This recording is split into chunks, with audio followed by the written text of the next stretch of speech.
ఈరోజు ప్రజాస్వామ్య వ్యవస్థలో అత్యున్నతమైనటువంటి వేదిక అసెంబ్లీ. సాక్షాత్తు మనమందరం కూడా దేవాలయంగా భావించేటువంటి అసెంబ్లీలో హిందూపురం ఎమ్మెల్యే మెంటల్ బాలకృష్ణ చేసినటువంటి వ్యాఖ్యలు తీవ్రమైనటువంటి అభ్యంతరకరం.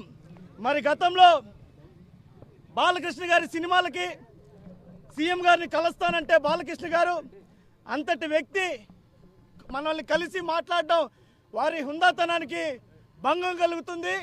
బాలకృష్ణ గారికి ఏమి అవసరమో అవన్నీ కూడా కనుక్కొని వాటిని తీర్చండి అని చెప్పినటువంటి గొప్ప నాయకుడు జగన్మోహన్ రెడ్డి గారు.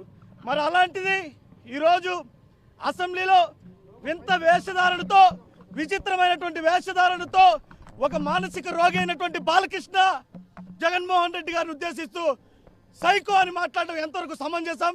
దీన్ని అసెంబ్లీ రికార్డుల నుంచి కూడా తొలగించాలి. అసలు బాలకృష్ణ గారు గతంలో చేసినటువంటి వ్యాఖ్యలు ఒక కాపు బలిజ సామాజిక వర్గాల్ని సంకర్ జాతి నా కొడుకులు అన్నారు. ఇలాంటి వ్యక్తి కాదా సైకో? మరి విచక్షణ రహితంగా తుపాకీ ఎత్తుకొని ఇష్టారీతిన నీకు దొరికినోడిని కాలుస్తుంటే ఇది కాదా సైకోతనం? నోటికొచ్చినటువంటి మాటలు అభిమానులు వస్తే లాగి లెంపకాయలు కొడతావు, ఇది కాదా సైకోతనం? సైకో బాలకృష్ణ ఖబర్దార్, ఇది కానీ మరోసారి కానీ నువ్వు పునరావృతం చేస్తే నీకు తగినటువంటి గుణపాఠం చెప్పేదానికి వైఎస్ఆర్ కాంగ్రెస్ పార్టీ శ్రేణులందరూ సిద్ధంగా ఉన్నామని.